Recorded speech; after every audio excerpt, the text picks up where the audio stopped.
दिखाई दे रहा है। हम लोग शुरू करेंगे भारत में आर्थिक राष्ट्रवाद। कौन सा?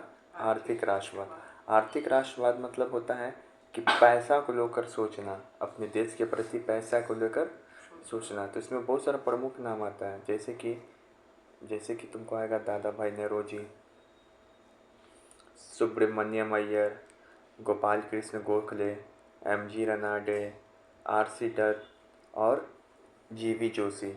ये सब क्या थे? भारत के जो आर्थिक राष्ट्रवाद है उसका चिंतक थे। अब इसमें एक एक करके कुछ के बारे में पढ़ना है। तो पहला आ जा रहे आर.सी. दत्त। इनका पूरा नाम है रोमेश चंद्र दत्त। ये क्या थे? तो 1899 में आईएनसी के अध्यक्ष बने, यानी कि कांग्रेस होता है ना, कांग्रेस पार्टी, उसके अध्यक्ष बने। ठीक है। और ये आई आड़ के बैठो आराम से, पीछे तुमको तबीयत खराब, आड़ के बैठो आराम से। हाँ, जो ICS सिविल सेवा यानी कि IAS का परीक्षा भी पास किए थे रोमेश चंद्र दत्त। लेकिन सबसे पहले ICS का परीक्षा कौन पास किए थे IAS का भारत में? तो उसका नाम है सुरेंद्र नाथ बनर्जी। ठीक है। फिर से ये बंगीय साहित्य परिषद के अध्यक्ष हैं। बंगाल में जो साहित्य लोग चल रहा था, लिटरेचर, उसके भी अध्यक्ष हैं। इनको पाइनियर ऑफ इकोनॉमिक नेशनलिज्म बोला जाता है, मतलब कि आर्थिक राष्ट्रवाद के जनक टाइप में इनको देखा जाता है। ये बहुत सारा बुक लिखे थे, जैसे भारत का इकोनॉमिक हिस्ट्री यानी कि आर्थिक इतिहास, यही लिखे थे बुक। ठीक है ना। इकोनॉमिक किस तरीके से रहा हिस्ट्री, उसके बारे में यही लिखे थे। ठीक है ना। फिर से इसमें यह बताया गया था इस बुक में कि जो 1757 से जो हम लोग के ऊपर अंग्रेज़ हम लोग को कैसे लूट रहा है, हम लोगों को, इसके बारे में बताया गया था। फिर राजपूत जीवन उपन्यास लिखे थे कौन? रमेश चंद्र दत्त। फिर ओपन लेटर टू कर्जन, एक कर्जन को भी एक पत्र लिखे थे, लॉर्ड कर्जन। हाँ। फिर पेनल्टी इन बंगाल, पीजेंट्री इन बंगाल, यानी कि बंगाल में किसान कैसे हैं उसके बारे में लिखे थे। उसी तरीके से फिर आते हैं हम लोग ये एक और गोपाल कृष्ण गोखले। किसके बारे में आते हैं? गोपाल कृष्ण गोखले। तो गोपाल कृष्ण गोखले भी क्या है? INC के अध्यक्ष बने हुए। कब? जिसमें बंगाल का विभाजन हुआ था ना 1905 में, तब एक संस्था स्थापना किए थे, सर्वेंट ऑफ इंडिया सोसाइटी। कब? 1905 में। गांधी जी तुम लोग के गुरु का नाम क्या है? गांधी जी के गुरु का नाम गोपाल कृष्ण गोखले था। ठीक है। ये गांधी जी के साथ उनके गुरु, गांधी जी के साथ यानी कि गोपाल कृष्ण गोखले अफ्रीका में भी गए थे और वहाँ पे जो गोरा और काला के बीच में भेदभाव था उसको समाप्त करने का प्रयास किया था। गोखले को किसने बोला था diamond of India, jewel of Maharashtra and Prince of worker, यानी कि तिलक जो है ना, तिलक ही बोले थे गोखले को कि ये तो भारत का हीरा है, महाराष्ट्र का जेवर है और मजदूरों का राजा है। कौन बोला था? तिलक। कौन बोला था? तिलक। बाल गंगाधर तिलक। फिर उसके बाद जो है, अच्छा, गांधी के गुरु गोखले। अब गोखले का गुरु कौन था? तो M.G. रनाडे। गोखले का गुरु M.G. रनाडे। जो गोपाल कृष्ण गोखले है, दो आदमी से और इंस्पायर्ड थे, एक था स्टुअर्ट मिल और एक एडमंड बर्क। इनकी पत्नी का नाम था सविता बाई। ये नरम दल के नेता थे। कांग्रेस में दो प्रकार का दल था, ये हो गया। फिर 1899 से 1902 के बीच बॉम्बे के लेजिस्लेटिव काउंसिल, यानी इसी को बोला जाता था इम्पेरियल लेजिस्लेटिव काउंसिल के सदस्य भी थे। कौन? गोपाल कृष्ण गोखले। तो INC के भी अध्यक्ष रह चुके हैं और 1899 से 1902 तक के बीच में, 1902 के बीच में जो बॉम्बे लेजिस्लेटिव काउंसिल है ना, उसके सदस्य भी रह चुके हैं। ठीक है ना। मॉर्लिमेंटो रिफॉर्म आया था ना 1909 में, जिसमें मुस्लिम लोग को स्पेशल राइट कुछ दिया गया था, हम बताएंगे कभी। तो उसमें भी इनका प्रमुख भूमिका था। फिर एज ऑफ कंसेंट बिल आया था 1892, जिसमें लड़की का जो शादी करने का उम्र है उसको डिसाइड किया गया था। 18 की 12 था उसमें, याद नहीं आ रहा है, कि इससे नीचे शादी नहीं होना चाहिए। तो उसका भी सपोर्ट किए थे गोखले, लेकिन उसका विरोध क्यों किया था? तो बाल गंगाधर तिलक उस एक्ट का विरोध किया था। क्यों विरोध किए थे? सही है, मना किया, त्याग दिया। देखो, और आपको याद रखना है कि जो भारत में एक पद होता था, भारत का राज्य सचिव का पद, ये बहुत बड़ा पद होता था। वायसराय है ना, जो अंग्रेज का सबसे बड़ा प्रशासक है, उससे भी ऊपर, लेकिन उसका पद ये त्याग दिए थे। और एक ये गोखले, गोखले। और फिर इनको नाइटहुड का भी उपाधि मिला था। रविन्द्रनाथ टैगोर को भी नाइटहुड का उपाधि मिला था। नाइटहुड मतलब क्या है, ब्रिटिशर्स लोग उपाधि देता था। तो जो हाँ हाँ हाँ, जो टैगोर है, जो टैगोर है वो नाइटहुड का उपाधि त्याग दिए थे। कब? ये बताए थे आप, जालियांवाला बाग के समय जलियांवाला बाग हो गया था उसके बाद। ये भी नाइटहुड का उपाधि त्याग दिए। ठीक है। अब उसके बाद याद रखना, यहाँ पे देखो सुब्रमण्यम अय्यर। अच्छा बता, इसी तरीके से एक सुब्रमण्यम अय्यर भी थे। सुब्रमण्यम अय्यर थे। ये कांग्रेस का जब पहला अधिवेशन हुआ था ना 1885 में 28 दिसंबर को, सोमवार के दिन, तो उसी दिन ये पहला प्रस्ताव रखे थे। सुब्रमण्यम अय्यर मतलब कि कोई चीज़ का प्रस्ताव मतलब क्या होता है, कोई चीज़ का प्रपोजल, कोई चीज़ के लिए विचार, मतलब कि कानून बने चाहे कुछ भी हो। ये एक समाचार पत्र लिखे थे, the Hindu. The Hindu newspaper अभी आता है, हिंदी नहीं, द हिंदू अभी भी आता है। ठीक है ना। तो द हिंदू न्यूज़पेपर, इंग्लिश में हिंदुस्तान टाइम्स अभी आता है। द हिंदू न्यूज़पेपर यही लिखे थे। इसमें क्या बताया था कि भारत में जो अंग्रेज है उसके द्वारा जो भेदभाव किया जाता है, भारत में अंग्रेज कैसे हम लोग के साथ भेदभाव करता है, ये बात को पहली बार इसी समाचार पत्र में बताया गया था, द हिंदू। कौन लिखा था? सुब्रमण्यम अय्यर। आगे चल के जो द हिंदी न्यूज़पेपर से है, वी आर राघवाचार्य एक और आदमी थे, उनका नाम भी जुड़ता है। ठीक है ना। और तुमको ये ठीक है, तो कैसे याद रखोगे? सुबह सुबह कौन न्यूज़पेपर पढ़ते हो? द हिंदू। तो हिंदुस्तान, द हिंदू जो इंग्लिश न्यूज़पेपर है, तो द हिंदू चलता है, तो सुब्रमण्यम इसी। ठीक है, बताओ। अब यहाँ पे देखो, एक और इकोनॉमिक चिंतक थे, लेकिन भारत के नहीं थे, वो बाहर के थे, डेविड रिकार्डो। ये लिखे थे book principle of political economics. Principle of political economics यानी कि ये पॉलिटिकल यानी कि राजनीति को इकोनॉमिक के साथ जोड़ दिए। अच्छा, गोपाल कृष्ण गोखले के बारे में कुछ और बात है कि ये जो है, इनके गुरु का नाम क्या था? गोखले के गुरु का नाम तिलक था। होता गोपाल कृष्ण गोखले के गुरु का नाम क्या था? एमजी रनाडे। नहीं बताए थे। गांधी जी के गुरु का नाम क्या था? हाँ, बहुत बढ़िया। तो ये जो गोपाल कृष्ण गोखले के जो गुरु थे ना, एमजी रनाडे, उन्हीं के नाम पे एक इंस्टीट्यूट्स बनाया था, इकोनॉमिक का पढ़ाई होता है, अभी भी है, जहाँ पे इकोनॉमिक्स का पढ़ाई होता है। 1908 या 6 में बनाए थे, रनाडे इंस्टीट्यूट्स ऑफ इकोनॉमिक। ठीक है, रनाडे इंस्टीट्यूट्स ऑफ इकोनॉमिक्स। अब फिर से आपको याद रखना है, जो गोपाल कृष्ण गोखले एक पुनः सार्वजनिक सभा बनेगा 1870 में, जिसमें लड़की का वो कम उम्र में ब्याह ना हो, ये सब चीज़ को रोकने के लिए, भलाई के लिए। हाँ हाँ, 1870 में बना था, तो उसके भी सदस्य थे। फिर से है, सर्विस ऑफ इंडिया सोसाइटी का स्थापना तो की दक्कन सभा था 1896 में, उसके भी सदस्य थे। ठीक है। एक है दक्कन एजुकेशन सोसाइटी 1884, उसके भी सदस्य है, दक्कन सभा के भी। ठुकरा दिए, ये हमेशा अंग्रेजी बनता था। किसको मिला था ऑफर? ये गोपाल कृष्ण गोखले को। अच्छा, गोखले के ऊपर बहुत लोग बहुत चीज़ बोला। बताओ, भारत का हीरा, महाराज का रतन, गोखले को किसने बोला था?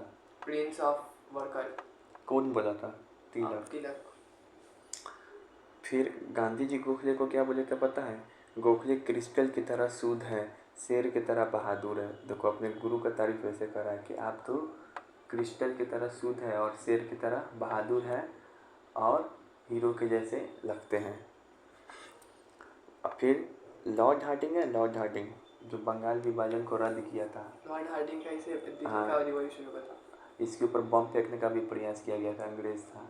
तो वो बोलता है ना गोपाल कृष्ण गोखले के बारे में, most dangerous enemy of British rule in country. बाप रे बाप, इतना बड़ा उपाधि, मतलब बोल रहा है सबसे बड़ा दुश्मन यही है हम लोग के लिए।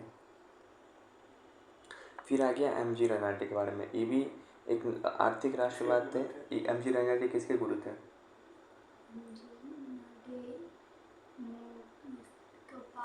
हाँ ठीक है, गांधी के गुरु गोपाल कृष्ण और गोपाल कृष्ण के गुरु एम जी रनाटे। तो एम जी रनाटे इनको एक टीचर बोला कौन, ए ह्यूम। ए ह्यूम कौन है, तो कांग्रेस का स्थापना किया था वही है ए ह्यूम। ये भी ब्रिटिशर्स था, तो टीचर बोला था इनको, considered a teacher by A Hume. Ranade को महाराष्ट्र का सुकरात बोला जाता है, याद रखेंगे, ये कन्फ्यूजन होता है सुकरात को। चलो यहाँ देखो, ही वॉज इम्पॉर्ट, ये देखो एक्सप्लेन करेंगे। रनाडे को महाराष्ट्र का सुकरात बोला जाता है, लेकिन बच्चों को कन्फ्यूजन होता है कि गोखले को बोला जाता है कि रनाडे को, तो रनाडे को दिनसा वाचा बोले थे ये। He was also appointed as a history instructor at Elphinstone college in Bombay. तो बॉम्बे में एल्फिस्टन कॉलेज था, वहाँ पे ये हिस्ट्री पढ़ाते थे एम जी रनाडे। इनकी वाइफ का नाम था रमाबाई रनाडे, और सबिताबाई किसकी वाइफ का नाम था, गोखले का। ठीक है ना। ये कांग्रेस का जो पहला अधिवेशन हुआ था ना, तो उसमें 72 नेता आए थे, उसमें रनाडे भी शामिल थे, याद रखेंगे। और ये क्या क्या स्थापित किए, तो पूना सार्वजनिक सभा यही स्थापना की है एम जी रनाडे। इसके मेंबर कौन थे बताइए। गोखले। और फिर डक्कन एजुकेशन सोसाइटी ने 1884 में, तो ये भी वही स्थापना की है, डक्कन एजुकेशन सोसाइटी। फिर विडो रिमेरेज एसोसिएशन 1861 में, विडो रिमेरेज एसोसिएशन 1861 में, जिस समय सोशल फॉरेस्ट्री हुआ था उसी समय सोशल काम भी किए थे कि विधवा महिला लोग का शादी करवा सकें। फिर सदस्य थे ये प्रार्थना समाज के और दक्कन सभा के। ठीक है ना। चलो ये देखो, यहाँ पे जो है तो क्या बोलो, मॉडर्न ऋषि किसका ऑटोबायोग्राफी लिखे थे, राजा राम मोहन राय। राइज ऑफ मराठा नाम का बुक। फिर इंद्र प्रकाश। फिर जो विडो थे उसका जो उसको पुनर्विवाह का मिल सके वैलिडता, उसके लिए भी कानूनी ग्रंथ लिखा था। ठीक है।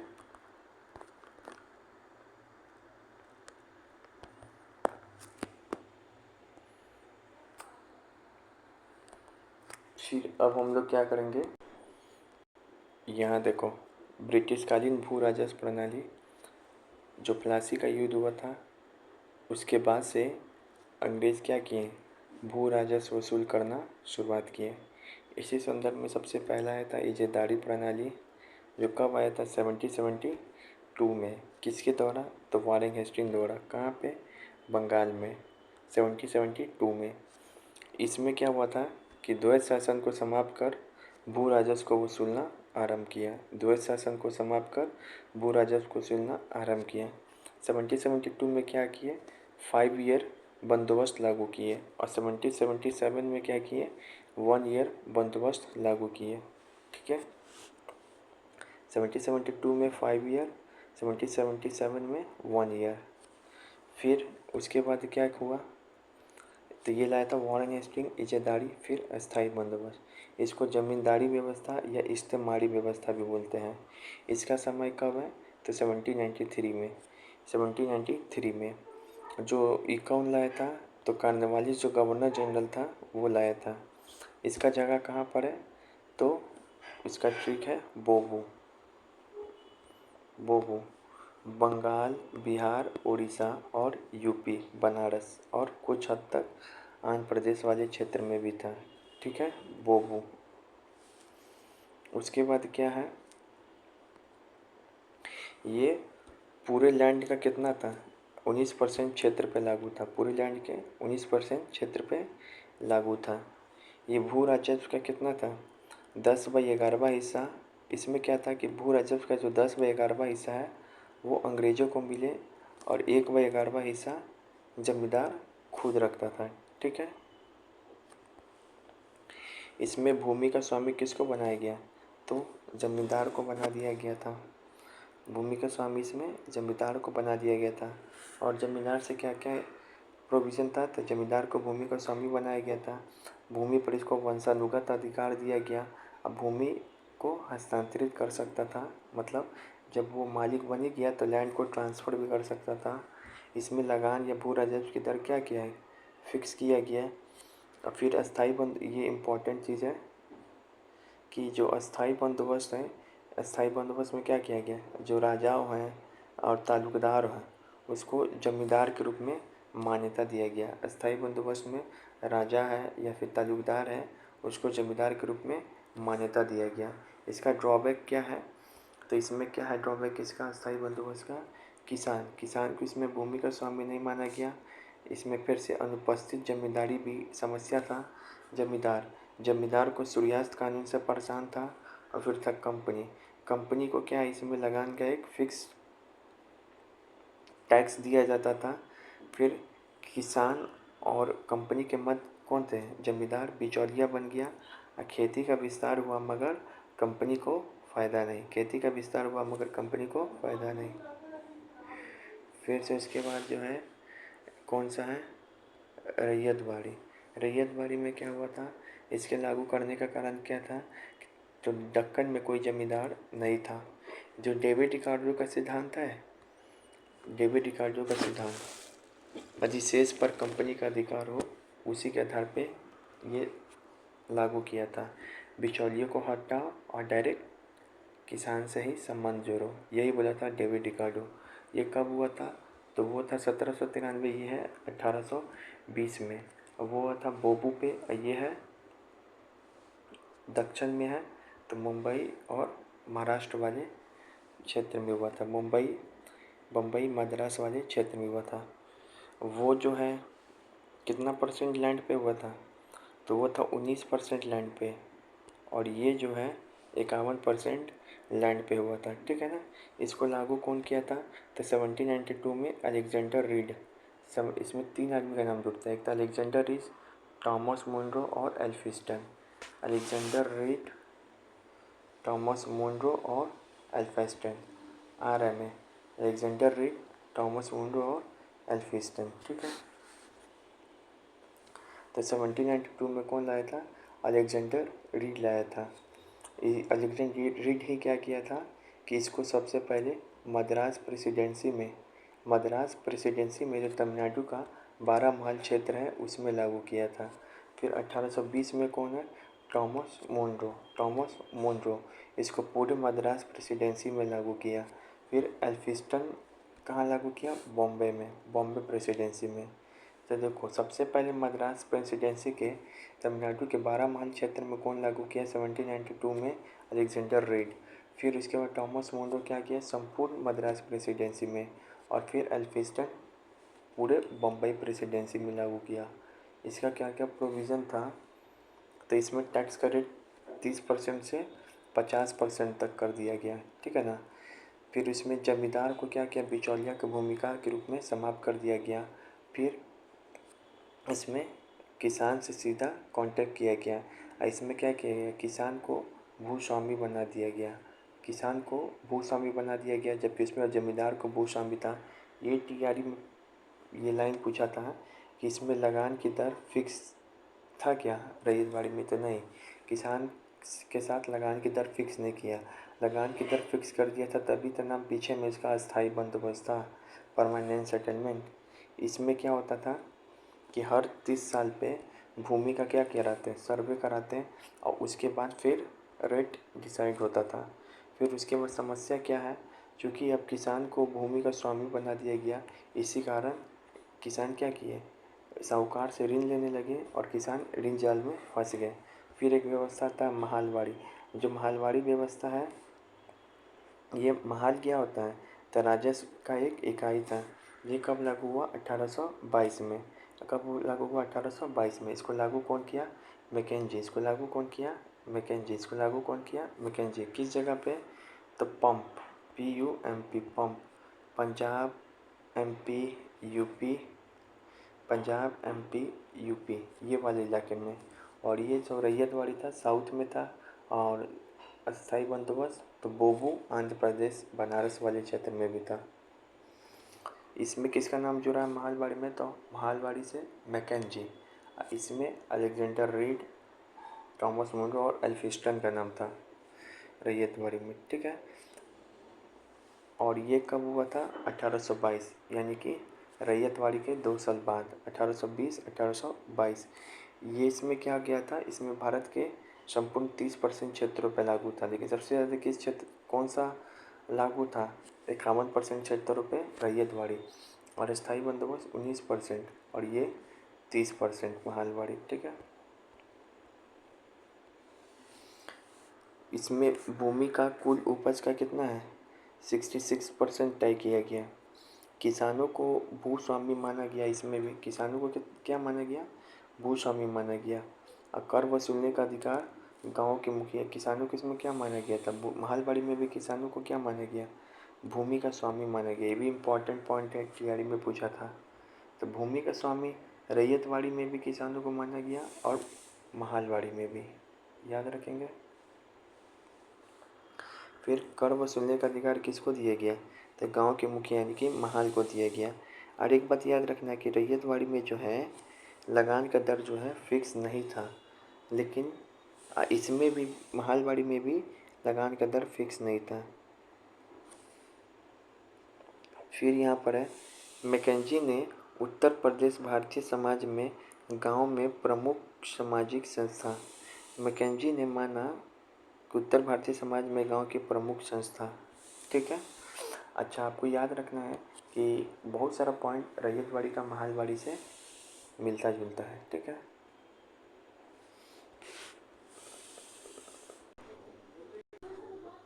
चलो अब यहाँ देखो, अब यहाँ पर है, आपको कुछ पॉइंट और याद रखना है कि 1903 में बिहार में जो सारण है वहाँ पे चीनी मिल खुला था, यानी स्वदेशी आंदोलन से पहले चीनी मिल। फिर जो आपका रजनी पामदत्त है उनके द्वारा ब्रिटिश उपनिवेशवाद के विभिन्न चरण को व्याख्या किया गया। किस बुक में, इंडिया टुडे में। इंडिया टुडे में ब्रिटिश उपनिवेशवाद के बहुत सारे चरण बनाए गए। पहला व्यापारिक चरण जिसको वाणिज्यिक पूंजीवाद बोला जाता है। दूसरा प्रत्यक्ष शासन चरण जो चार्टर एक्ट से प्रारंभ होकर क्रांति तक गया, औद्योगिक पूंजीवाद। तीसरा वित्तीय पूंजीवाद। कौन सा बुक में बताया था, तो इंडिया टुडे नामक बुक में बताया था। रजनी पामदत्त का एक कथन है कि कांग्रेस साम्राज्यवाद के साथ साथ लड़ाई और सहयोग किया। ठीक है। फिक्की का स्थापना कब हुआ था, 1927 में। ठीक है। भारतीय उद्योगों का यहाँ पे कुछ इतिहास है। भारतीय उद्योगों का यहाँ पर क्या कुछ है, इतिहास है कि सूती वस्त्र उद्योग, यहाँ पे क्या है, फर्स्ट कॉटन मिल इंडस्ट्री। तो भारत का पहला जो सूती वस्त्र उद्योग का स्थापना हुआ था तो 1818 में। कहाँ पे, फोर्ट ग्लॉस्टर में। फोर्ट ग्लॉस्टर में कावत जी नरोजी के द्वारा, लेकिन ये असफल हुआ। लेकिन पहला सफल सूती वस्त्र उद्योग कहाँ पे हुआ, 1854 बॉम्बे में। और 1880 तक आते आते भारत में 56 सूती मिल आ गया। जूट उद्योग की बात करें तो 1855 में जो बंगाल में रिसरा में पहला जूट उद्योग आया, जूट मिल। और 1917 में कलकत्ता में देश का पहला जूट मिल। अब मिल एक 1917 भी डेट सही है, 1855 भी डेट सही है। उधर 1851 और 1818 और 51 54। ठीक है। यहाँ हुआ था बंगाल के रिसरा में, ये कलकत्ता में। और जूट उद्योग से किसका नाम जुड़ता है, तो हुकुम चंद, तो हुकुम चंद्र सेठ का। जबकि सूती मिल से किसका नाम जुड़ता है, कवाश जी नरोजी का। ठीक है ना। कोयला खान कब शुरू हुआ, तो 1906 में। छः से 1906 का से कोयला खान। आपको यहाँ पे याद रखना है कि पहला लिमिटेड कंपनी बिरला ब्रदर्स के द्वारा 1918 में 18 साल प्लस होने पे ये स्थापना किया था। फिर 1919 में बिरला ब्रदर्स नाम का कंपनी स्थापना हुआ था। 1920 में ग्वालियर में जियाजी राव ने सूती कारखाना स्थापित किया था, याद रखेंगे, जियाजी राव। अच्छा, पहला लौह उद्योग कब स्थापना हुआ, तो पहला लौह उद्योग भारत में कुल्टी में हुआ था 1830 में। लेकिन आधुनिक तौर पर कब स्थापना हुआ था, तो 1864 में बंगाल के कुल्टी नामक स्थान पे।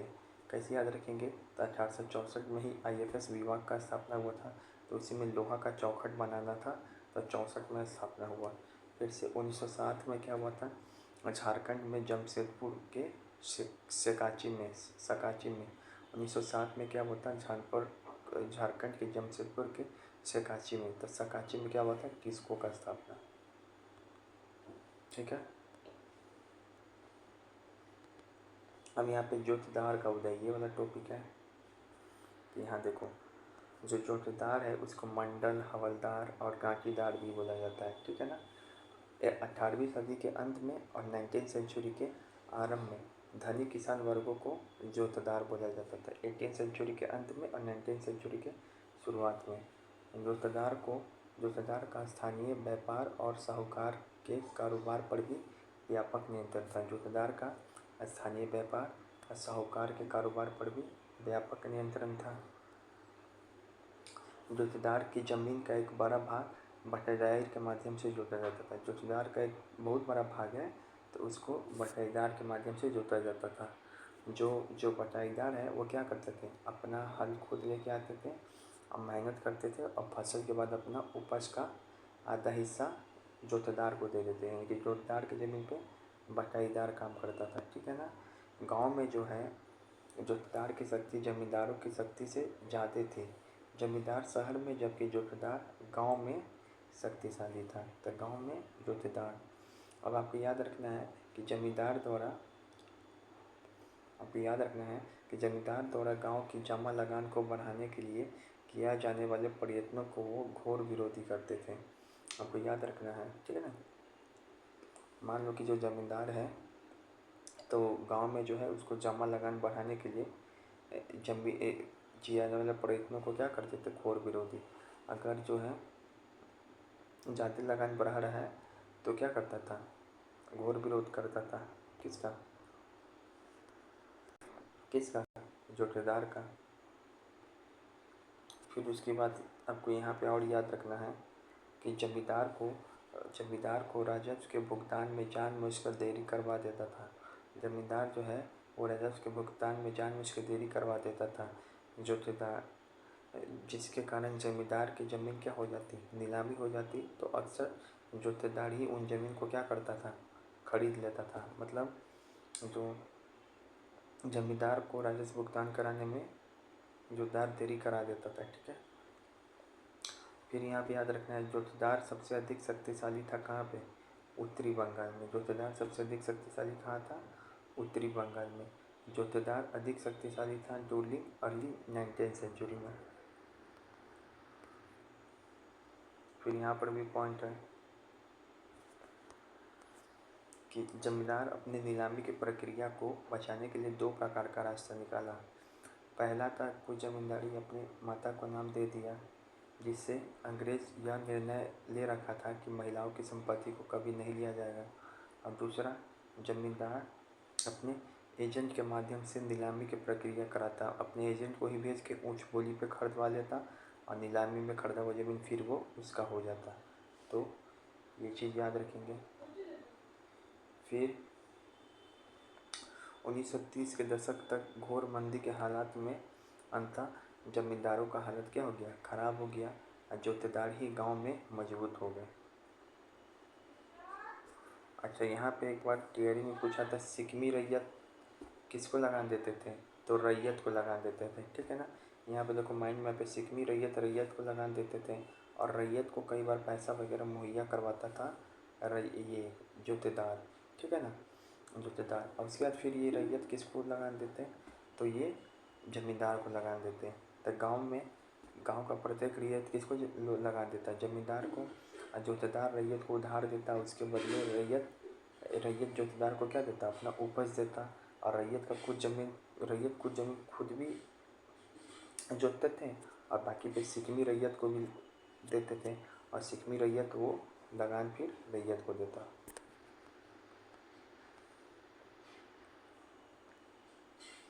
अब यहाँ पर है अंग्रेज़ों के समय जमींदार की स्थिति। अंग्रेज़ों के समय जमींदार की स्थिति क्या थी, तो अंग्रेज़ के समय राजा सब अक्सर शक्तिशाली जमींदार हेतु प्रयोग किया जाता था। शक्तिशाली जमींदार हेतु प्रयोग किया जाता था।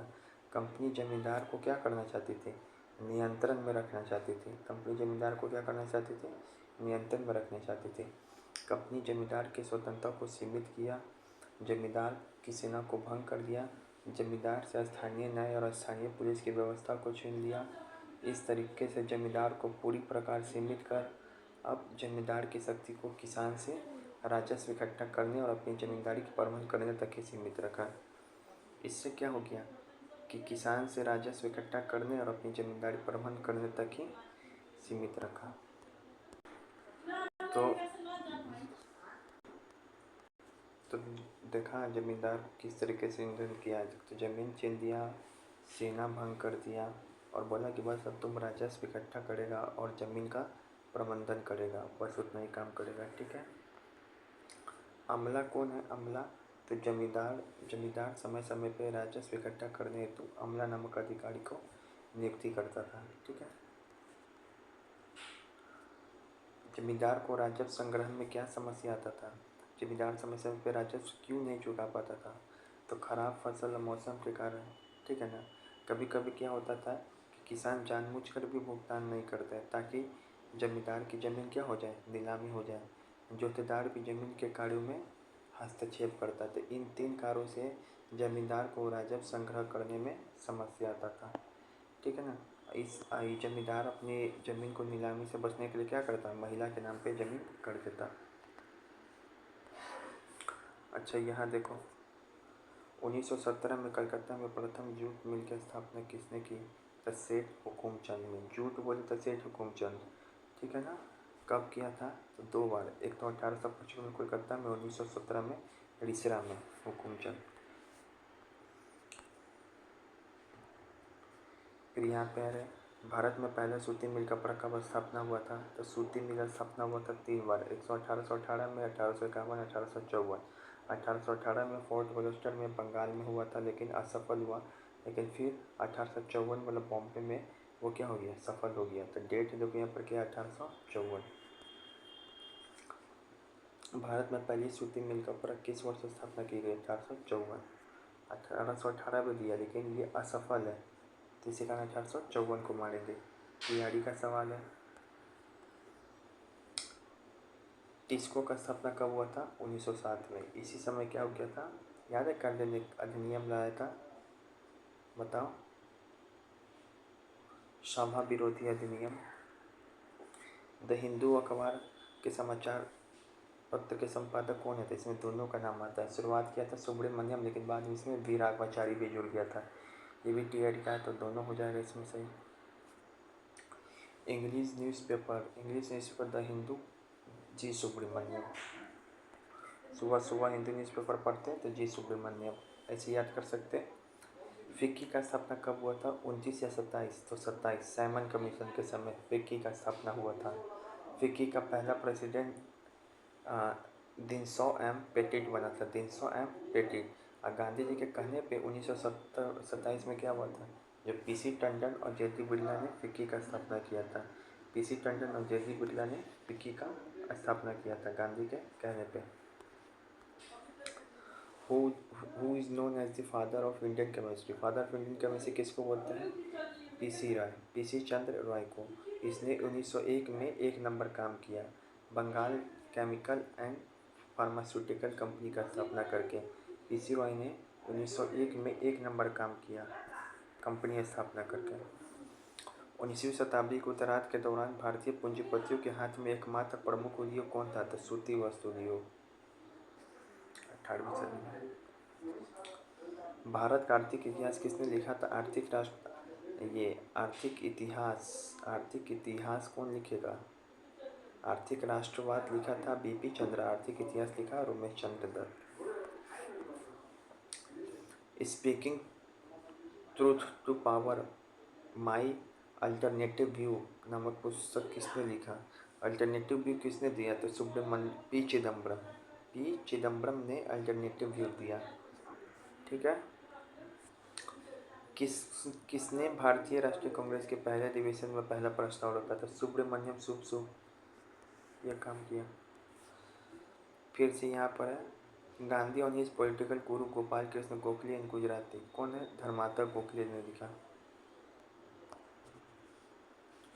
फिर यहाँ पे देखो इस सब स्टेटमेंट क्या इसमें सही है, लेकिन जो मोती वाला बात है गोखले को कौन बोला था? तिलक, ना कि गांधी। तो 4 वाला गलत है। गोपाल कृष्ण गोखले स्टार्टेड विच न्यूज़पेपर? तो गोपाल कृष्ण गोखले स्टार्ट किए थे हितवाद। गोपाल सबका हित करेंगे तो हितवाद। Who is the author of the wisdom of the modern rishi? Wisdom of the modern rishi किसने लिखा था? तो एमजी रनादे मॉडर्न ऋषि है। और आप याद रखेंगे कि इसको रनादे को महाराज का सुकरात बोला था कौन? दिनसा वाचा रानाडे को, ठीक है। Which was written by Ramabai Ranade wife M G. Ranade. Ramabai Ranade कौन बुक लिखी थी? हिमसेल्फ।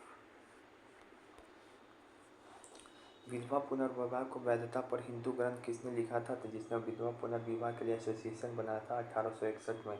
1861 में सोशल फॉरेस्ट्री भी चालू हो गया था भारत में, तो उसी समय एम.जी. रनाडे।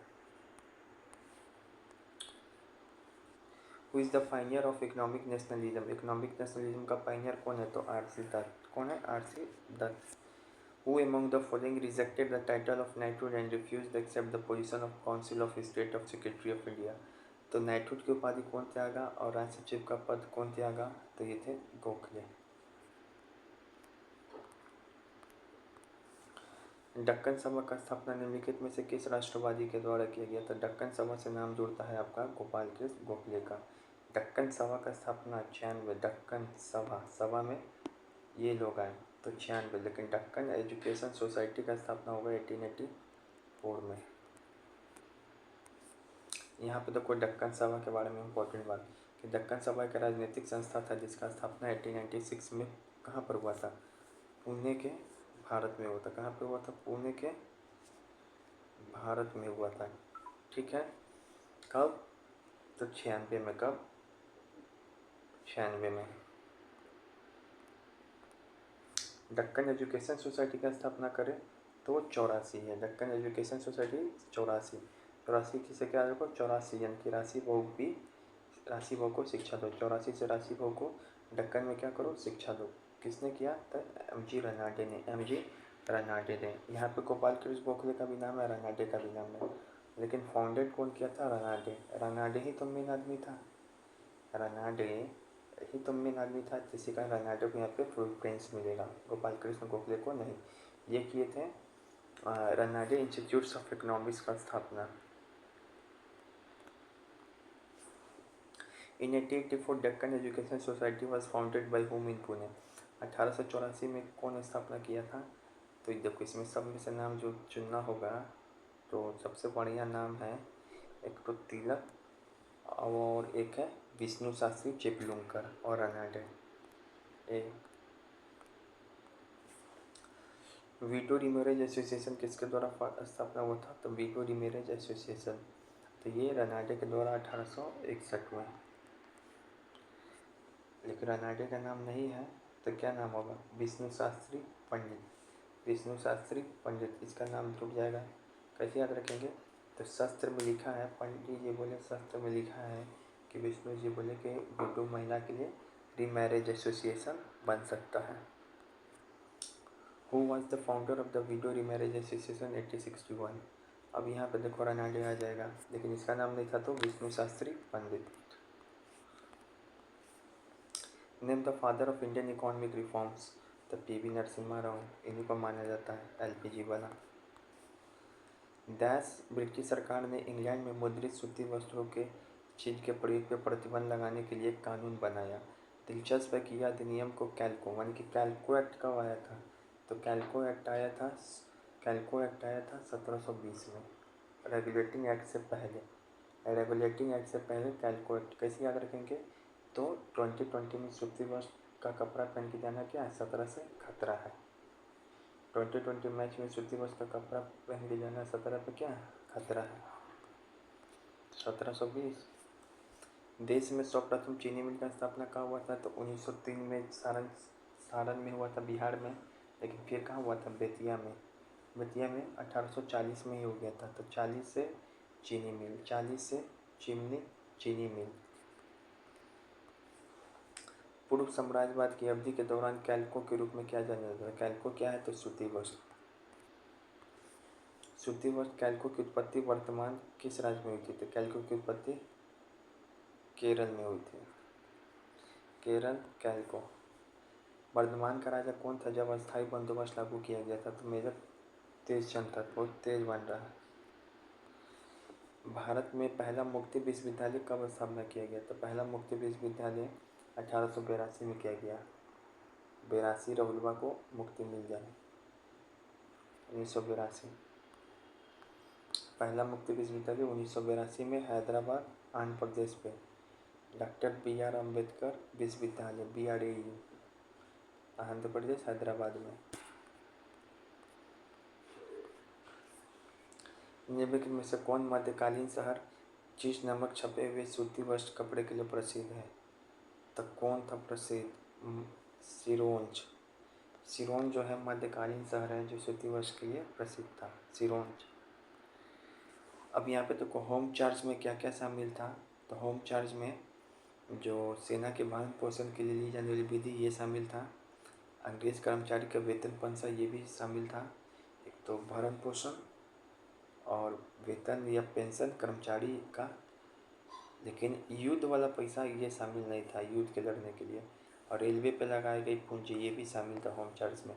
रेलवे पे लगाई गई पूंजी, भरण पोषण और वेतन और पेंशन ये शामिल था। असम में सर्वप्रथम चाय कंपनी की स्थापना कब हुई?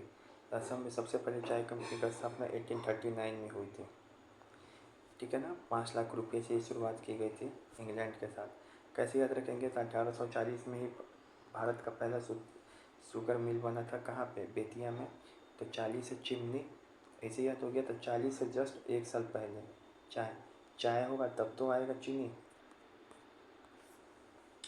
Poverty and British rule in India नामक पुस्तक कब लिखा गया था? तो 1901 में लंदन में सोनसेन प्रकाशन के द्वारा सोनेशन प्रकाशन के द्वारा 1901 में शुरू। निम्नलिखित में से कौन भारत में उपनिवेशवाद का आर्थिक आलोचक थे? तो दादा भाई नौरोजी थे, सुब्रमण्यम अय्यर थे, आर.सी. दत्त थे, गोपाल कृष्ण गोखले थे, रानाडे थे और जी.बी. जोशी भी थे। ठीक है। आज हम एक बताए थे ऐसे एन.एम. जोशी जो 1929 में क्या किए थे? सविनय विज्ञान आंदोलन से जस्ट 1 साल पहले। तो एटफ का स्थापना, एटक नहीं एटफ फेडरेशन का। ब्रिटिश हाउस ऑफ कॉमन्स में चुने जाने वाले दादा भाई नौरोजी प्रथम भारतीय थे जिन्होंने किस दल पर टिकट चुना? तो कब चुने गए थे? 1892 में, जस्ट विवेकानंद के शिकागो सम्मेलन के 1 साल पहले। तो लिबरल आदमी थे, उदारवादी, तो उदारवादी दल से ही चुने जाएंगे ये। किसने यह विचार किया कि भारत की आर्थिक नीति घिनौनी है? तो कौन बोलेगा? मार्क्स बोलेगा भारत की आर्थिक नीति घिनौनी है। अच्छा, यहाँ पे कुछ टर्मिनोलॉजी है। ऑरेंज को क्या बोला जाता है? फैक्ट्री कारखाना। फैक्टर को व्यापारी बोला जाता है। बोनियान या बेनिया किसको बोला जाता है? तो ये इसी के दलाल को। अब मिरासीदार किसको बोला जाता है? तो राज का इकलौता नामी राजस्वदाता, मिरासीदार। किस साल पटना नगर की प्रशासन की देखरेख के लिए एक प्रशासक नियुक्ति की गई? किस साल पटना नगर की प्रशासन की देखरेख के लिए एक प्रशासक नियुक्त किया गया? तो 1769 में, 1769 में नियुक्त किया गया। यहाँ पे अब सवाल बोल रहा है कि कौन सा ऐसा साल है जब पटना नगर है ना, तो वहाँ के प्रशासन को देख रेख करने के लिए एक प्रशासक नियुक्त किया गया। क्या नियुक्त किया गया? एक प्रशासक नियुक्त किया गया। कब? पटना का देखभाल के लिए। तो ये 1769 में किया गया था प्रशासक। कैसे याद रखेंगे? तो 69 BPSC में प्रशासक नियुक्त। इसके बाद ही तो 1786 में क्या बनेगा? गोलघर बनेगा। ये SCRT का सवाल है बीच में। पटना नगर के प्रशासन की देखभाल के लिए इम्पोर्टेंट है। मुंबई में किराया कानून कब पारित हुआ? 1918 में। कैसे याद रखेंगे? तो 18 साल का हो गया अब अपना किराया खुद दो। The bitter cry of a constant London के लेखक कौन थे? तो यहाँ पर देखो ए कांस्टेंट क्राई बोल रहा था। क्राई कौन करता है? मियाँ जी लोग, द मियंस। पाटलिपुत्र किसके समय मगध की राजधानी बनी थी? यहाँ पे देखो बहुत इंपॉर्टेंट राजधानी पूछे तो ये बना था ओडियन के समय, लेकिन पाटलिपुत्र के पास दुर्ग गंगा और गंडक नदी के संगम पर स्थापना कौन किया था? तो 1541 में शेरशाह स्थापना किया था दुर्ग। कब? 1541 में। और पाटलिपुत्र की स्थापना कौन किया था? तो अजातशत्रु। स्थापना कौन किया था? अजातशत्रु 6th सेंचुरी में। लेकिन राजधानी बनाया था उदयन। अब पाटलिपुत्र राजधानी का उदय कब हुआ? बोले पाटलिपुत्र का राजधानी कौन बनाया था? उदयन। अब पाटलिपुत्र का नाम पटना कौन रखा था? तो शेरशाह। और आपको याद रखना है पाटलिपुत्र का नाम अजीमाबाद कब हुआ? तो अजीम उसान जो पोस्ट मुगल काल में आया था शासक, 18 सेंचुरी, 17 नहीं 18 सेंचुरी में हुआ था इसका पुनर्निर्माण। सिखों का 10वें गुरु गोविंद सिंह जी का जन्म कब हुआ था? तो यहीं पे हुआ था, पटना में ही 10वें गुरु का 1666 में। तो सिख मतलब सिक्स, सिक्स मतलब सिक्स, ऐसे याद हो जाएगा। बिहार को पृथक राज्य का दर्जा कब दिया गया? तो दर्जा तो 1911 में मिल गया था, लेकिन अस्तित्व में 1912 में नहीं। घोषणा हुआ था 111 में ही, लेकिन दर्जा मिला था 1912। तो दर्जा कब मिला ये बात बोला जाए तो 1912 चुनना है, ठीक है। ये भी SC/ST का कन्फ्यूजन सवाल है। गुप्त काल में अड़ूक बिहार का प्रमाण कहाँ से मिला है? तो कुम्हार के पटना से मिला है। तारीख़ दाऊद किसकी रचना है? तो तारीख़ दाऊद अब्दुल्ला की रचना है। कैसे याद करेंगे? तो अब्दुल्ला हमेशा तारीख पे तारीख देता है, इसी में पटना का जिक्र है। ब्रिटेन के किस राजा ने ईस्ट इंडिया कंपनी को बम्बई दिया था? तो चार्ल्स द्वितीय ने बम्बई दिया था ईस्ट इंडिया कंपनी को। कैसे याद रहेगा? तो ये चार्ल्स द्वितीय दूसरे तरीके का आदमी था जो बम्बई दे दिया कंपनी को, ठीक है। आपको याद रहना चाहिए कि ब्रिटिश काल में ब्रिटिश काल में बिहार में सबसे पहले आने वाला अंग्रेज यात्री रॉयल फिंच था, और ये 1857 के विद्रोह से जस्ट एक साल पहले आया था, 1856। City of Bombay improvement trust की स्थापना कब हुई थी? तो ट्रस्ट बोल रहा है, बॉम्बे ट्रस्ट की स्थापना कब हुई थी? तो ये हमारे बर्थडे के समय हुई थी, 1898 के 100 साल पहले, बर्थडे के आसपास 1898। आधुनिक बिहार राज्य किस वर्ष अस्तित्व में आया? आधुनिक बिहार राज्य, तो देखो यहाँ पे कन्फ्यूजन होगा, 12 में तो बंगाल से अलग हुआ, 35 में ना उड़ीसा से अलग होकर बिहार बना था, तो 35, ठीक है। ये 1898 है, याद रखेंगे। बॉम्बे ट्रस्ट। पटना का नाम अजीमाबाद कब हुआ? तो पटना का नाम अजीमाबाद अजीम उसान रखे थे, ठीक है ना। कब रखे थे? 18 सेंचुरी में कि 17 सेंचुरी में? 18। अरे पोस्ट मुगल शासक है ना अजीम उसान, इसी का 18 सेंचुरी होगा, 17 सेंचुरी तो मुगल शासक है। अच्छा, जमशेदजी टिस्को का स्थापना कब हुआ था? 1907 में टिस्को। सरकार ने किस वर्ष राजस्व आयोग का नियुक्ति किया? राजस्व आयोग मतलब शुभ, लास्ट में शुभ लगा होगा, तो 1921 में। याद रखेंगे कैसे याद कराए थे? लेनिन का इकोनॉमिक पॉलिसी भी 1921 का था, इसी से याद रखो राजस्व आयोग। राष्ट्रीय श्रम आयोग की स्थापना कब हुआ था? 48 नहीं, इसमें कन्फ्यूजन हो जाएगा, 62। कब हुआ था? 1962। कैसे याद रखेंगे? तो श्रमिक की बात सुनो, श्रमिक आयोग की स्थापना किस लिए किया गया था? श्रमिक की बात सुनने के लिए, श्रमिक की बात सुनने के लिए। तो बात सुनने से क्या होगा? 62। बात सुनने से क्या होगा? 62।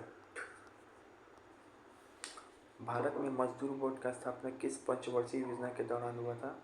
तो भारत में मजदूर बोर्ड की स्थापना 3rd पंचवर्षीय योजना के दौरान हुआ था, 3rd, तीसरा में मजदूर। भारत में लोहा इस्पात बनाने का पहला कारखाना खुला, तो पोर्टोनोवो में खुला। लोहा बोल रहा है, लोहा का खुला था कुल्टी में, नहीं यार, कुल्टी होना चाहिए। भारत में पहली कपड़ा मिल कब हुई? तो 1854, 1818, 1851। 1854 कवास नानाजी डावर के द्वारा। 10 घंटे का आंदोलन कहाँ चलाया गया था? इंग्लैंड में। तो लंड 10 घंटे का आंदोलन चला रहा है, तो इसी याद होगा। वयस्क मताधिकार इंग्लैंड में कब मिला था? 18+ सबको मिला, 1918 में। भारत सरकार की किस औद्योगिक नीति के द्वारा लघु और कुटीर उद्योग को प्रोत्साहन दिया गया? तो लघु और कुटीर उद्योग को प्रोत्साहन कब दिया गया था? 1948 में। तो कैसे याद रखेंगे कि 6 अप्रैल 1948 को, याद रखो, न्यूनतम मजदूरी अधिनियम भी आया था। तो इस समय जो मजदूर है 2 चीज़ के लिए अड़ गया था, एक तो न्यूनतम मजदूरी अधिनियम मिले, इसी कारण क्या हो गया, लघु और कुटीर उद्योग को प्रोत्साहन दिया था। कौन? सरकार। 1962 में क्या हुआ था? तो राष्ट्रीय श्रमिक आयोग का स्थापना हुआ था। 65 श्रमिक आवास सुनेंगे। बाराबंदी प्रथा की शुरुआत इनमें से कहाँ हुई थी? ब्रिटेन में। तो कैसे याद रखेंगे? ब्रिटेन 12 है तो बाराबंदी प्रथा। मुंबई में सर्वप्रथम सूती कपड़ा की मिलों का स्थापना कब हुई थी? तो 1851 में हुई थी। ठीक है, लेकिन नींव पड़ा, लेकिन वास्तविक रूप से 1854 में। 1917 में पहली जूट मिल कहाँ स्थापना हुई थी? तो कलकत्ता के हरिसरा में। ऐसे इसमें भी नाम जुड़ा हुआ है, 2 डेट 1855 1917। भारत में कोयला उद्योग का आरंभ कब से हुआ शुरुआत? तो कोयला उद्योग का आरंभ हुआ था आपको 1914 में, after first world war. After first world war कोयला का जरूरत हुआ तो कोयला उद्योग भारत में। अच्छा, कोयला की जगह अगर लोहा पूछ दे तो लोहा का 1830 में हुआ था, और एक लोहा बनाने की जरूरत पड़ा था किस में? 1864 में। कब? IFS डिपार्टमेंट बनाने के लिए 1864 में। भारत में TISCO hydro electronic power station की स्थापना कब हुआ? 1907 में तो टिस्को, लेकिन TISCO hydro electronic power station की स्थापना 1910 में। रानीगंज किस खनिज के लिए प्रसिद्ध है? तो रानी कहाँ रहती है? कोयला के लिए। रानी कोयला लगाती है। बोनस भुगतान अधिनियम किस पंचवर्षीय योजना के दौरान बना? तो थर्ड बना। थर्ड में बोनस बना, काम तिगड़ा, काम बिगड़ा। भारत में प्रथम लिमिटेड कंपनी कौन था? तो बिरला ब्रदर्स था। इसका स्थापना कब हुआ था? तो जब ये लोग 18 साल के हो गए थे तब पहला लिमिटेड कंपनी बनाए। ऐसे याद कर सकते तो 1918। लेकिन बिरला जूट कंपनी बोले तो 1919। अब उसी के 1 साल बाद क्या हुआ था? ये SCIT का ही फैक्ट है ये तीनों, कि ग्वालियर में जियाजी सूती कारखाना, ग्वालियर में जियाजी सूती कारखाना 1920 में। भिलाई, राउरकेला और दुर्गा पूजा में कथा इस्पात कारखाने खुले कब? देखो, भिलाई, राउरकेला और दुर्गापुर में ये सब क्या हुआ था कि रूस, ब्रिटेन और जर्मनी के समझौता के आधार पे ये निर्णय लिया गया कि 1955, कब? 1955 में 55-56 में क्या करेंगे? 55 में SCIT का सवाल है कि भिलाई, राउरकेला, दुर्गापुर में इस्पात उद्योग का स्थापना होगा, कारखाना का। भारत में न्यूनतम मजदूरी कानून कब पारित किया गया था? तो 1948 में। 1948 में ही सरकार में क्या आ गया था? राष्ट्रीय स्तर पर लघु और कुटीर उद्योग को प्रोत्साहन देना। 1930-34 के दशक में निम्न में से कहाँ द्वारकानाथ टैगोर ने 6 जॉइंट कंपनी का स्थापना किया था? तो देखो, कौन स्थापना किया था? 1930-40 के दौरान 6 जॉइंट कंपनी का स्थापना द्वारकानाथ टैगोर। कहाँ पे? बंगाल में। कैसे याद रखेंगे? तो रविन्द्रनाथ टैगोर के भाई द्वारकानाथ टैगोर हर एक द्वार पे गए, पहला द्वार, दूसरा द्वार, पहला द्वार, दूसरा द्वार, तीसरा द्वार, चौथा द्वार, पाँचवा द्वार और छठा द्वार। और यहाँ पे क्या किए? 6 जॉइंट कंपनी का स्थापना किए। भारत सरकार ने 1921 में एक राजस्व आयोग की नियुक्ति किया और उसका प्रधान किसे बनाया? तो राजस्व आयोग की नियुक्ति 1921 में किया, इसका प्रधान बनाया रहीम सर को। इंग्लैंड में औद्योगिक क्रांति किस उद्योग से आरंभ हुई? तो इंग्लैंड में औद्योगिक क्रांति वस्त्र उद्योग से। वस्त्र इम्पोर्टेंट है, कपड़ा पहनेगा तभी तो कपड़ा पहन के काम करेगा, तो ये याद रहेगा, इसको नहीं समझ जाना। ये सबको कपड़ा पहनेगा तभी तो कपड़ा पहन के काम करेगा, सूती वस्त्र। भारत सरकार की किस औद्योगिक नीति के द्वारा लघु एवं कुटीर उद्योगों को प्रोत्साहन दिया गया? तो 1948 में अड़ गया था सरकार प्रोत्साहन देने के लिए। औद्योगिक नीति की घोषणा कब हुई? Industrial policy. तो देखो, इंडस्ट्रियल पॉलिसी की घोषणा 1980 में हुई। याद रखेंगे, फॉरेस्ट कंजर्वेशन एक्ट भी 1980 में आया था और इंडस्ट्रियल पॉलिसी की भी घोषणा 1980 में हुई। ऐसे याद कर सकते हो, फॉरेस्ट को कंजर्व करना है तो इसके कारण उद्योगों के लिए तो नीति घोषणा करनी पड़ेगी ही, वरना कैसे हो पाएगी। जुलाई में फॉरेस्ट को कंजर्व करना है, इसी कारण उद्योगों के लिए नीति घोषणा करनी पड़ेगी, तो 1980। सुएज नहर कब खुला? तो सुएज नहर खुला 69 BC में। अधिकारी को भी नियुक्त किए थे हम लोग कब? 1769 में, पटना के लिए। भारत में लोहा और इस्पात कंपनी इसको कहाँ स्थापित हुआ? तो बर्नपुर में, इसको बर्नपुर। उसके बाद ईस्ट इंडिया कंपनी ने गुमास्ते की नियुक्ति क्यों किया गया था? तो जो बुनकर है ना, गुमास्ता की नियुक्ति बुनकर पे नियंत्रण करने के लिए। या गुस्तकार मनमाने तरीके, यह गुस्तकार क्या करता? मनमाने तरीके से खरीदता और इंग्लैंड बेच देता था। ये गुस्तकार क्या करता? मनमाने तरीके से बुनकर से कपड़ा खरीदता और इंग्लैंड बेच देता। भारत के लिए पहली फैक्ट्री एक्ट कब पारित हुई? पहला फैक्ट्री एक्ट 1881 में पारित हुआ था। ठीक है, यहाँ पे देखो बहुत सारा फैक्ट्री एक्ट पारित हुआ था। पहला हुआ था 1881 में, दूसरा हुआ था फिर 10 साल बाद 1891 में, तीसरा हुआ था फिर 1922 में, 11 साल बाद, मतलब 10 साल का गैप। फिर यहाँ पे 1922 में, फिर यहाँ पे लगभग 10 साल का गैप, जो 34 में या लास्ट वाला 46 में आया था। तो 1881, फिर 1891, फिर 1911, फिर 1922, फिर 1934। ठीक है, 1881, 1891, 1911, 22, 34, 46। पहला जो हुआ था किसके द्वारा? तो रिपन के द्वारा। पहला कारखाना अधिनियम रिपन के द्वारा, दूसरा लैंसडाउन, तीसरा हार्डिंग के द्वारा, चौथा रीडिंग, वेलिंगटन और वेवेल। लीडिंग वेलिंगटन और वेवेल। आपको याद रखना है कि जो पहला कारखाना अधिनियम है वो बच्चा और महिलाओं से संबंधित है। इसमें कहा गया कि काम का घंटा कितना निश्चित किया गया?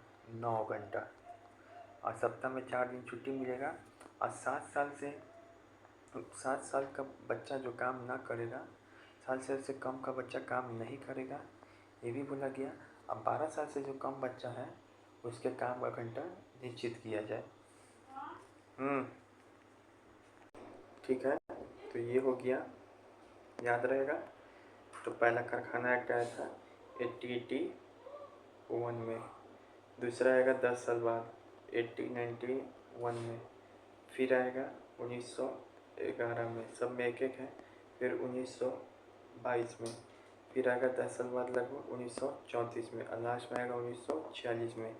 ये लाया था लॉर्ड रिपन, ये लाया था लैंसडाउन, ये लाया था हार्डिंग, और ये लाया था, याद नहीं है, वेलिंगटन भी के समय आया था, वेवेल के समय भी आया था। और आपको याद रहे इसी में क्या इसका बात किया गया था? मजदूर और महिला का। इसमें बोला था 7 साल से जो नीचे का बच्चा है उसको तक काम करने ही नहीं दिया जाएगा, और 12 साल से नीचे के बच्चा का काम का घंटा निर्धारित हो। Reading, Wellington, Wavell. भारत में बैंक का हिस्ट्री, ठीक है ना। तो भारत में सबसे पहला बैंक कौन है? तो बैंक ऑफ हिंदुस्तान है। हिंदुस्तान का सबसे पुराना बैंक ऑफ हिंदुस्तान, जिसका स्थापना 1770 में किया गया, लेकिन 1830 में बंद हो गया। यानी कि जिस समय सन्यासी विद्रोह चल रहा था, तीर्थ यात्रा पे जो कर लग रहा था, उसी समय क्या हो गया, भारत में पहला बैंक बना, बैंक ऑफ हिंदुस्तान। ठीक है ना। फिर इंडियन कंपनी फिर उसके बाद ईस्ट इंडिया कंपनी ने क्या किया? 1806 में बैंक ऑफ बंगाल, किसका स्थापना किया? बैंक ऑफ बंगाल का। तो छक्का ने क्या स्थापना किया? Bank of Bengal. उसके बाद क्या हुआ? उसके बाद आपको bank of Bombay, bank of Madras, ये सब का स्थापना हुआ, इम्पोर्टेंट नहीं है। फिर क्या हो गया? यही 3 बैंक को आपस में जोड़ के 1921 में क्या बनाया गया? Imperial bank of India. Imperial bank of India कब बना? 1921 में, शुभ। इसी समय राजस्व आयोग का भी स्थापना हुआ था रहमतुल्लाह के नेतृत्व में। इंपीरियल बैंक ऑफ इंडिया बना। किसको किसको जोड़ के 1921 में? तो bank of India, bank of Madras, bank of Bengal और बैंक ऑफ बॉम्बे को जोड़ के इंपीरियल बैंक ऑफ इंडिया, याद रहेगा। उसके बाद क्या हुआ? ठीक है, तो ये हो गया। फिर 1955 में क्या हुआ था कि भारत सरकार द्वारा इसका अधिग्रहण कर और राष्ट्रीयकरण कर दिया गया, और इसी का नाम SBI रखा 1955 में। ठीक है, फिर उसके बाद क्या होगा कि 1895 में पंजाब नेशनल बैंक का स्थापना हुआ। कैसे याद रखेंगे कि 95 से पंजाब। और इसी बार के बिहार ऐसे में ये सवाल पूछा था नहीं, इसके बाद वाला पूछा था, सेंट्रल बैंक ऑफ इंडिया वाला। फिलहाल इसके बारे में याद रखना, अगर ऐसा पूछे कि वो कौन सा बैंक है, पहला बैंक जो पूर्णतः भारतीय द्वारा प्रबंधित होने वाला है, मतलब भारतीय द्वारा पूर्णतः मैनेज होने वाला है। तो मैनेज कौन किया? पंजाबी लोग, 95। लेकिन यहाँ पर अभी स्वामित्व भी नहीं था भारतीयों के पास। लेकिन अगर पूछे सेंट्रल बैंक का स्थापना कब हुआ? 1911 में। अगर पूछे कि वो कौन सा बैंक है जो पहला बैंक है जिसका स्वामित्व भी भारतीयों के पास पे था और मैनेजमेंट भी भारतीयों के पास था, तो 1911 में सेंट्रल बैंक ऑफ इंडिया। ठीक है। तो उसके बाद और भी बैंक का स्थापना हुआ जो आपको SCERT में दिया है। बैंक ऑफ इंडिया का स्थापना 6 से चक्का से इंडिया 1906। इंडियन बैंक किसको के समय 1907। और बैंक ऑफ मैसूर 13, तो 13 मौसा मैसूर है क्या? 1913। फाइनली RBI ने क्या किया था? 1934 में RBI एक्ट पारित कर 1 अप्रैल 1935 को RBI का स्थापना किया। फिर 1969 में 14 बैंकों का राष्ट्रीयकरण हुआ। फिर 1988 में 6 बैंकों का। RRB का स्थापना 1975 में। फिर उसके बाद क्या हुआ? 1865 में इलाहाबाद बैंक का, और 1881 में अवध कमर्शियल बैंक। 1881 में Awadh commercial bank. Awadh commercial bank ये पहला ऐसा बैंक था इसके प्रबंधन में भारतीयों को शामिल किया गया था। अवध भाई पहली बार भारतीयों को शामिल किए थे, लेकिन ये पूरी तरीके से ये प्रबंधित बैंक नहीं था भारतीय द्वारा। पूरी तरीके से मैनेजमेंट कौन किया? पंजाबी लोग, 1895 में। ठीक है। अब यहाँ पे हम आपको कुछ बता रहे हैं सवाल। सबसे पहले भारत का सबसे पुराना बैंक कौन है? पहला बैंक, बैंक ऑफ हिंदुस्तान। इसका स्थापना कब हुआ था? सन्यासी विद्रोह के समय 1770 में। कैसे याद रखेंगे?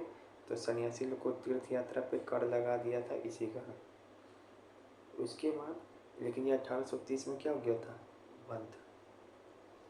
उसके बाद बैंक ऑफ बंगाल का स्थापना कब हुआ? 1806 में। कैसे याद रखेंगे? तो 6 से बंगाली चक्का, ऐसे याद रखेंगे। फिर 1830 में बैंक ऑफ बॉम्बे। 1843 में बैंक ऑफ मद्रास। और फिर उसके बाद क्या किया गया था? इन तीनों का मिला के 1921 में शुभ 21 में राजस्व आयोग का जब स्थापना हुआ था, तो 1921 में इम्पीरियल बैंक का स्थापना किया गया था। 1921 में, याद रहेगा। और जो है ये किया गया था। फिर इसी के बाद किसका स्थापना हुआ था? SBI का। अब SBI का ये कब हुआ था? इसका डेट हमको याद नहीं है, लेकिन आगे आते हैं। अब यहाँ पे 3 क्लास और याद रखना है कि अवध कमर्शियल बैंक पहला ऐसा बैंक है जिसमें भारतीयों को प्रबंधन में शामिल किया गया, लेकिन बस स्मॉल अमाउंट पे, फुल्ली नहीं। पूरी तरीके से भारतीय द्वारा मैनेजेबल पहला बैंक कौन है? तो 95 से पंजाब नेशनल बैंक। और पूरी तरीके से भारतीय द्वारा मैनेजमेंट और भारतीय द्वारा स्वामित्व भी, वो वाला बैंक कौन था? तो सेंट्रल बैंक ऑफ इंडिया। इसका स्थापना हुआ था जो 1911 में शुभ। तो यही पूछा था बिहार SI में सवाल। और कुछ बैंक हैं। अब SCERT के अनुसार 3 बैंक कौन कौन है? तो एक इंडियन बैंक का स्थापना 1906 में, छक्का इंडियन बैंक का स्थापना किया, ऐसे याद कर सकते हो, स्वदेशी आंदोलन के दौरान। और एक और बैंक था बैंक इंडियन, ऐसे कुछ करके 1907 में। एक मैसूर बैंक, 13 भाई मैसूर है क्या? तो 1913 में 13 मौसम मैसूर है क्या? तो 1913 में ऐसे याद कराए थे। फिर RBI एक्ट 1935 के तहत 34 के तहत एक्ट 1934 के तहत RBI एक्ट स्थापना 1935 में हुआ। ये बात क्लियर है कि नहीं क्लियर है? बिल्कुल क्लियर है सर। उसके बाद फिर क्या हुआ बताओ? आरबीआई के पास 1969 में 14 बैंकों का राष्ट्रीयकरण हुआ, फिर 1980 में 6 बैंकों का राष्ट्रीयकरण हुआ, और इन दोनों के बीच ही 1975 में आरआरबी का भी स्थापना हुआ, regional rural bank. Allahabad bank 1865।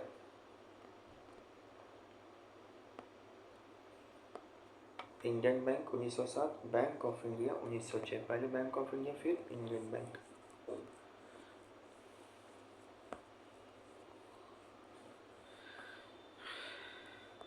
हाँ 1955 में ही तीनों को मिला के 55-56 SBI का स्थापना। ठीक है, चलो ठीक है।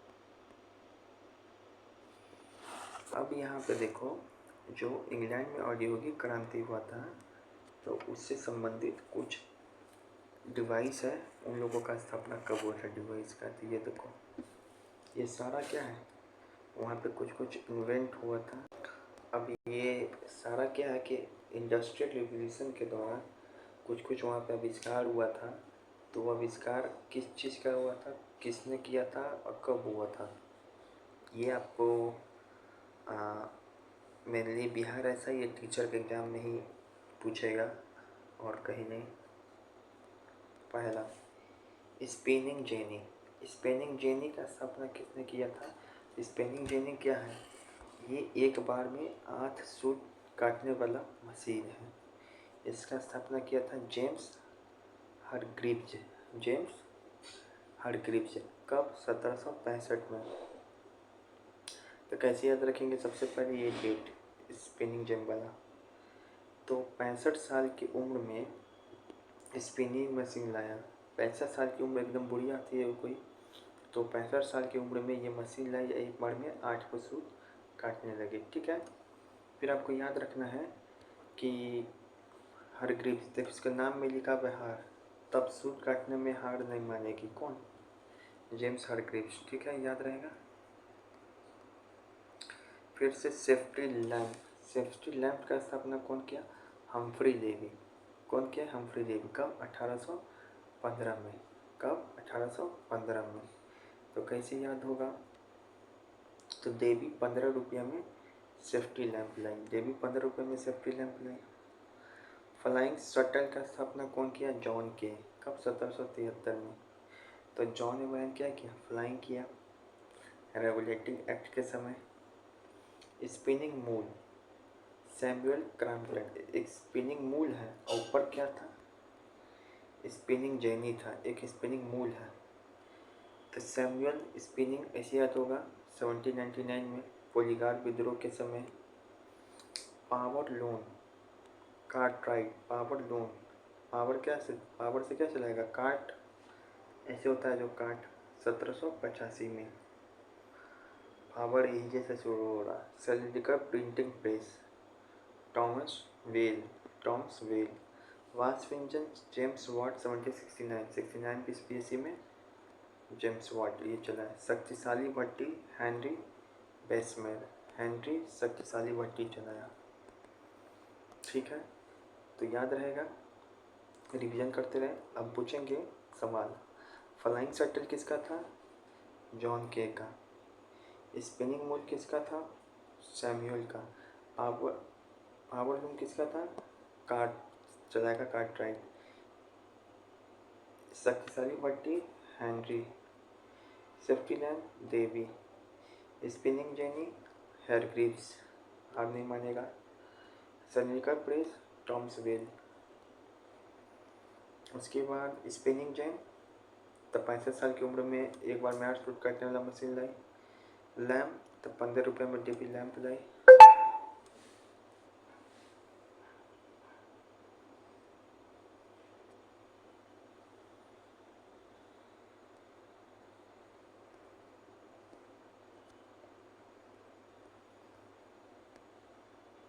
तो 15 रुपये में देवी लैम्प लाई।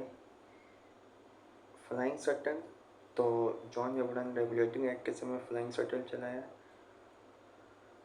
पावर लूम, तो 85 में पावर लूम चलाया, 69 PPSC में वाष्प इंजन चलाया। तो ये भारत में कब से श्रमिक वर्ग का आरंभ काल माना जाता है? 1850 के बाद से, क्योंकि इसके बाद से ही तो देख लो 1851-54 1917 में फैक्ट्री वगैरह लगना स्थापित हुआ मेनली। अच्छा, 1952-53 में क्या हुआ था कि 5 वो उद्योगों के लिए 5 वो बोर्ड बनाया गया था। वो उद्योग कौन कौन था? 1952-53 में वो उद्योग कौन कौन सा था? तो यहाँ देखो 1952-53 में 5 बोर्ड बनाए गए उद्योगों के लिए, जिसमें हथकरघा, हाथ से चलाने वाला, सिल्क, खादी, नारियल की चट्टा, ग्रामीण उद्योग। हथकरघा, सिल्क, खादी, नारियल की चट्टा और ग्रामीण उद्योग। याद रहेगा? बिल्कुल याद रहेगा।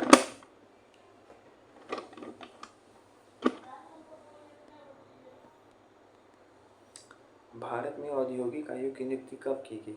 औद्योगिक आयोग की नियुक्ति, तो भारत में औद्योगिक आयोग की नियुक्ति की गई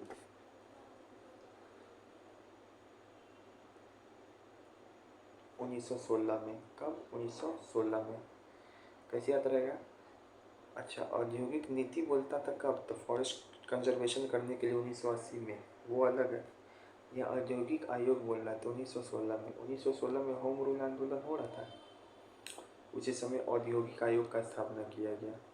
होम रूल आंदोलन के समय श्रमिक आयोग का स्थापना किया गया ताकि होम में श्रमिक लोगों के ऊपर रूल ना हो, उद्योग में श्रमिक लोगों के ऊपर रूल ना हो।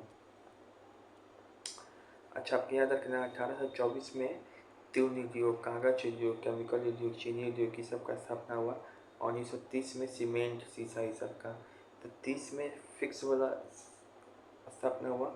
और 24 में 24 घंटा क्या करते हैं? तीना चीना केमिकल लगाते, तीना चीना केमिकल लगाते। 24 में 24 घंटे तीना चीना केमिकल लगाते, यानी कि 3 उद्योग, चीनी उद्योग, केमिकल उद्योग। और 30 से फिक्स, सीमेंट, शीशा से आदमी क्या होगा? फिक्स हो जाएगा। जर्मनी को कब राष्ट्र संघ की सदस्य मिली थी? ये बताओ। तो लोकार्नो के संधि के तहत 1925 में जो लोकार्नो का संधि हुआ था, इसके तहत जर्मनी को राष्ट्र संघ की सदस्यता मिली। और 1926 में फाइनली ये राष्ट्र संघ में शामिल हुआ था। याद रखेंगे। अच्छा बउआ, एक बात बता रहे हैं, ये जो है सब SCRT का सवाल है, बहुत इंपॉर्टेंट है, इसी कारण अच्छा से याद करना, ठीक है।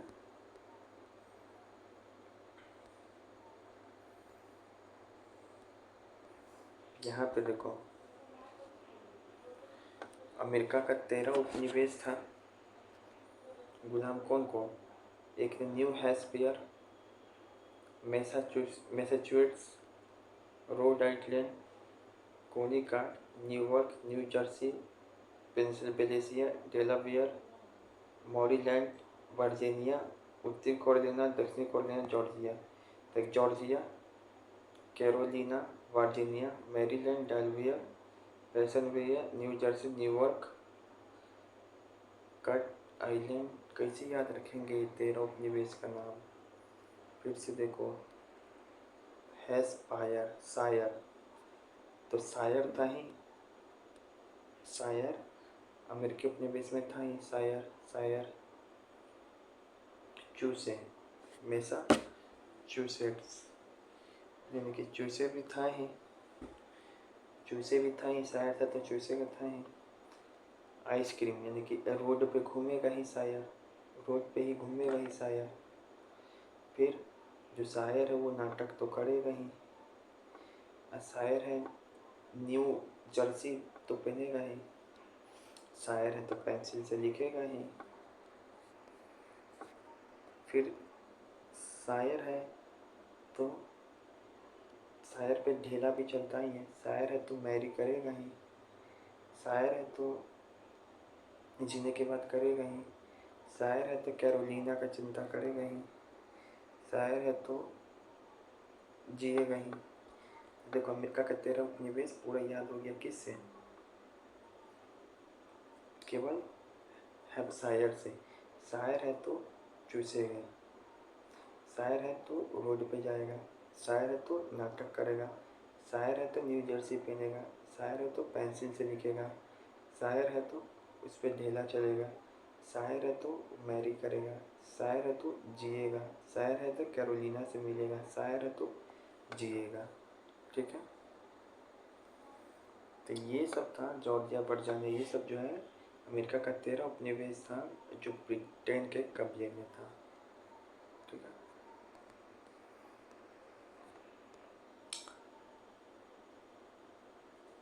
ये होगा इसका आंसर। मुद्रा प्रधान अर्थव्यवस्था। Who planned the main street of Paris? The Baron Haussmann. Baron Haussmann जो है वही प्लान किया था इस पेरिस के स्ट्रीट को। इसका नाम बहुत है SCRT में। ठीक है, सैमुअल क्राफ्टमैन का नाम कहाँ पे आया था? तो सैमुअल जेनिंग में आया था, म्यूल में। म्यूल पूंजीपति वर्ग द्वारा किस वर्ग का शोषण हुआ? तो श्रमिक वर्ग का। सिर्फ यहाँ से आप सिर्फ वन हिस्ट्री है भी। आधुनिक शहर का उदय सबसे पहले कहाँ हुआ? इंग्लैंड में। साम्यता आंदोलन कहाँ हुआ? तो शराबखोरी के विरुद्ध हुआ था लंदन में। तो लंदन में शराब पी के ना चले। पटना में गोलघर का निर्माण 1786। एक स्वतंत्र राष्ट्र के रूप में सिंगापुर का उदय कब हुआ? तो 65 में, 1965 में। पीपुल एक्शन पार्टी का अध्यक्ष कौन बना था? तो ली कुआन। तो ली कुआन के नेतृत्व में ही सिंगापुर क्या हुआ था? आज़ाद हुआ था। ये भी थियरी का सवाल है, कैसे याद रखेंगे? तो काम 65, सिंगापुर का काम 65, सिंगापुर का काम 65। Lee Kuan. People action party के नेतृत्व जो अध्यक्ष था ली कुआन, वही आज़ाद कराया। फिर यहाँ पे देवगानेर मैच आगमन नामक उपन्यास में किस महानगर का वर्णन है? देव, कलकत्ता। आधुनिक नौकरी के उदय में किसका कार्य योगदान नहीं है? तो शैक्षणिक केंद्रों की स्थापना। प्रतिवर्ष बुद्ध और बोधिसत्व का जुलूस कितने रथों पर निकालते थे? तो 20 रथों पर। कितना? 20 रथों पर। द ब्रिटर क्राई ऑफ अकाउस्टेंस लंदन के लेखक कौन थे? तो एंड्रयू मियर्स। क्राई कौन किया? मिया जी। गुप्त काल में आरोग्य विहार का प्रमाण कुम्हारपटना। सीधी लकीरों का तिलक किसे कहा जाता है? तो बॉरेन हॉसमैन को। बॉरेन हॉसमैन को, जो लंदन स्ट्रीट का ये था डिजाइनर। लीड्स कहाँ पर स्थित है? इंग्लैंड में। आधुनिक बिहार राष्ट्र कब अस्तित्व में छोड़ी? आधुनिक शहर का उदय कब हुआ? 200 साल पहले।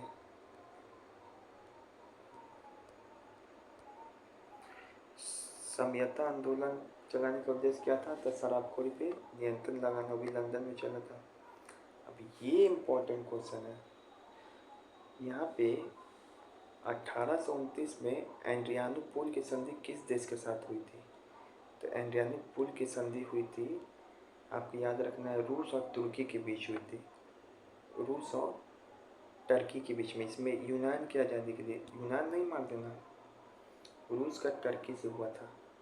लेकिन फिर ब्रिटेन, रूस, फ्रांस और टर्की के बीच में ब्रिटेन भी आया, रूस भी आया, फ्रांस भी आया। वो लोग मिल के अब टर्की के साथ करेगा कॉन्स्टेंटिनोपल का संधि 1932 में, यूनान की आज़ादी के लिए। लेकिन यूनान कहीं नहीं आ रहा है इसमें, सिर्फ टर्की आ रहा है दोनों बार। एक बार रूस आ रहा है, फिर एक बार ब्रिटेन, रूस, फ्रांस आ रहा है, एक बार 1929, एक बार 1932। ये भी इम्पोर्टेंट क्वेश्चन है। इंग्लैंड में चार्टिस्ट आंदोलन कब हुआ? तो 1838 में। क्या हुआ था, कैसे याद रखेंगे? तो 1838 में मजदूर लोग क्या किया? 48 नहीं, 38 में मजदूर लोग अड़ गया अपनी मांग के लिए, अपने वोटिंग राइट के अधिकार के लिए। इस सभी के लिए क्या किया था? अड़ गया था। जो चार्टिस्ट मूवमेंट चला था इंग्लैंड में, इसमें मजदूरों का क्या मांग था? तो राइट टू वोट चाहते थे। और क्या क्या मांग था? देखो, इंग्लैंड में एक सुधार अधिनियम आया था 1832। कब पारित हुआ? ट्रीटी ऑफ कॉन्स्टेंटिनोपल के समय 1832 सुधार अधिनियम आया।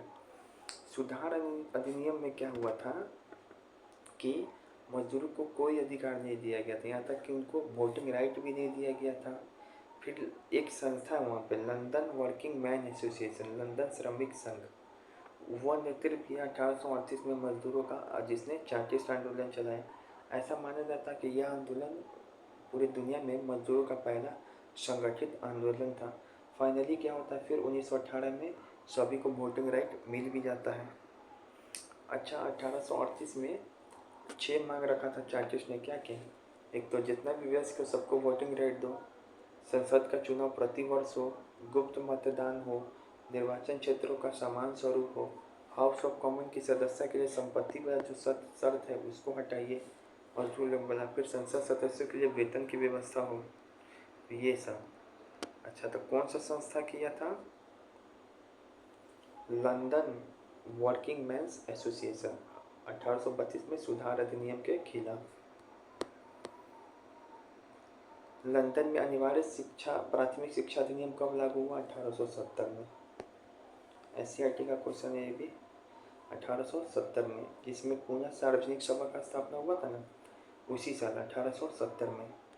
ठीक है ना, कि प्राथमिक शिक्षा अनिवार्य अधिनियम। लेकिन 1902 में वहाँ पे एक फैक्ट्री कानून भी बना, जिसके तहत बच्चों को कारखाना में काम करने की मनाही से रोका गया। 1902 में क्या हुआ, एक फैक्ट्री कानून भी बना। तो दो चीज़ यहाँ पे आपके एससीईआरटी में दो चीज़ दिया हुआ है। एक तो 1870, उसमें लंदन में अनिवार्य शिक्षा कानून लागू हुआ, और 1902 में फैक्ट्री कानून लागू हुआ, जिसमें बच्चों को कारखाना में काम करने से रोका गया। और आपको याद रखना है 1825 में ही इंग्लैंड की सरकार क्या किया था कि वेतन को बढ़ाने और काम करने का घंटा मजदूरों का निश्चित किया। ठीक है, तो यही बात याद रखना है, इम्पोर्टेंट है। ये तो पूछ लिया लंदन में प्राथमिक शिक्षा अधिनियम, और फैक्ट्री कानून पूछे कब बना था जिसमें बच्चों को कारखाना को काम करने के लिए रोका गया, तो 1902। कैसे याद रहेगा? 1902। दो, बच्चों को स्कूल में पढ़ने दो, घर और कहीं फैक्ट्री में काम नहीं करने दो, स्कूल में पढ़ने दो, फैक्ट्री में काम करने नहीं दो, तो 1902।